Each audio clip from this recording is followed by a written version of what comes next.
This might be the nail in the coffin for the sneaker conglomerate Stockx. So let's dive into it, because today I'm breaking down some of the most alarming news in the sneaker game right now. And let me tell you, this goes deep, so strap in. I'm sure most of you know what Stockx is, essentially the middleman assuring all of us that we're spending our hard-earned cash on 100% legitimate products. I mean, they have this posted all over their website. Their proprietary authentication process can be trusted 100%. What about when Nike comes along and produces actual evidence that Stockx is in fact selling fakes? Now, I'm sure many of you will not be exactly surprised by this news, because I've seen your opinions on Stockx down in the comments. And even just a quick YouTube search will show a bunch of people's accounts of how they received fakes from Stockx. However, when the creator of a lot of these products that Stockx sells comes out and says Stockx cannot be trusted, it gets us all a little bit more skeptical of their legit checking process.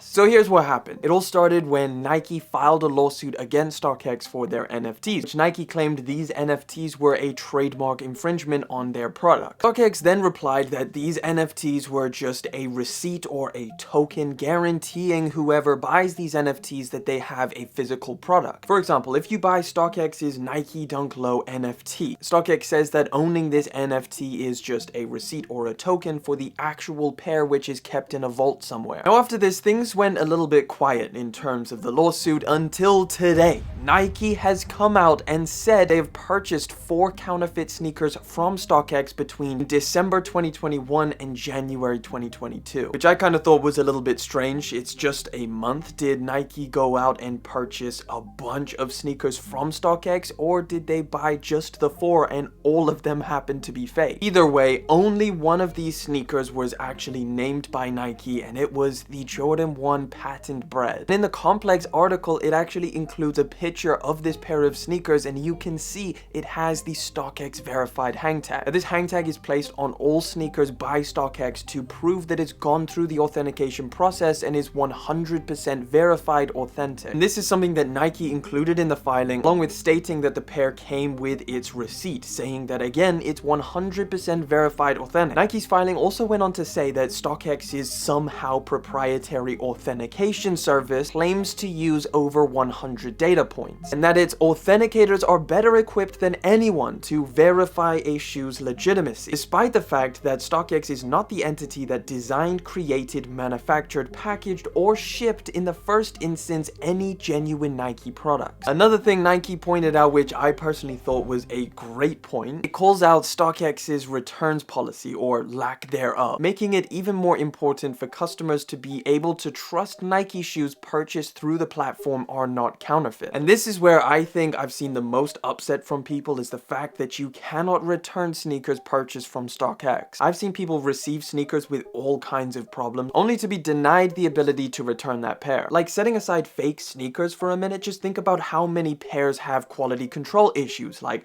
bad stitching, glue stains, bad paint jobs, and the list goes on. Normally, if you bought the pair of shoes from a retailer and it has any one of these issues, you can return it for a full refund or a exchange. But with Stockx, they state it's a live marketplace and you're not allowed to do this. Now, I will say, if you're super interested in this topic, a great person to go and follow is Sneakerphetish. He's the best when it comes to investigative stories in the sneaker game. He gives a bunch of great info on this specific topic over on Twitter, so I will link his socials down in the description. Personally, I've used Stockx in the past, and honestly, I haven't had any tremendous problems. I mean, I've had a few issues with the customer service, but that's about it. And certainly nothing like I've seen from some other people. It might even beg the question, how much do you trust yourself when it comes to legit checking sneakers? I mean, I feel pretty confident in terms of knowing what to look out for, in terms of like the smell, getting the black light out, looking for bad stitching, etc. But I wouldn't say that I could legit check sneakers 100% at all. And I think that's the case for most of us. Like, even if you're surrounded by sneakers on a daily basis,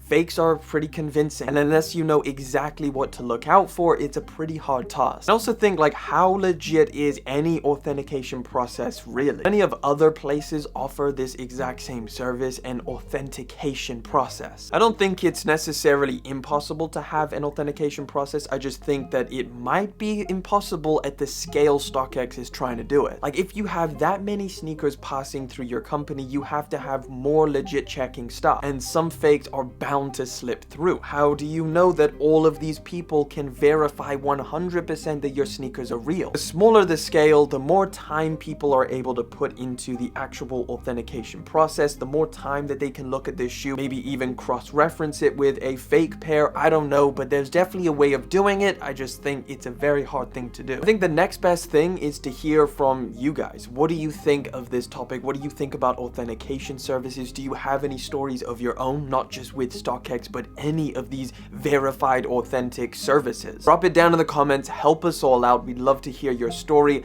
But that's pretty much been it, guys. Some crazy news, but let's continue the conversation down in the comment section. I want to thank you guys so much for coming through, hanging out for yet again another video. Thank you for liking, commenting, and of course subscribing. I'll catch you guys in the next one, but until then.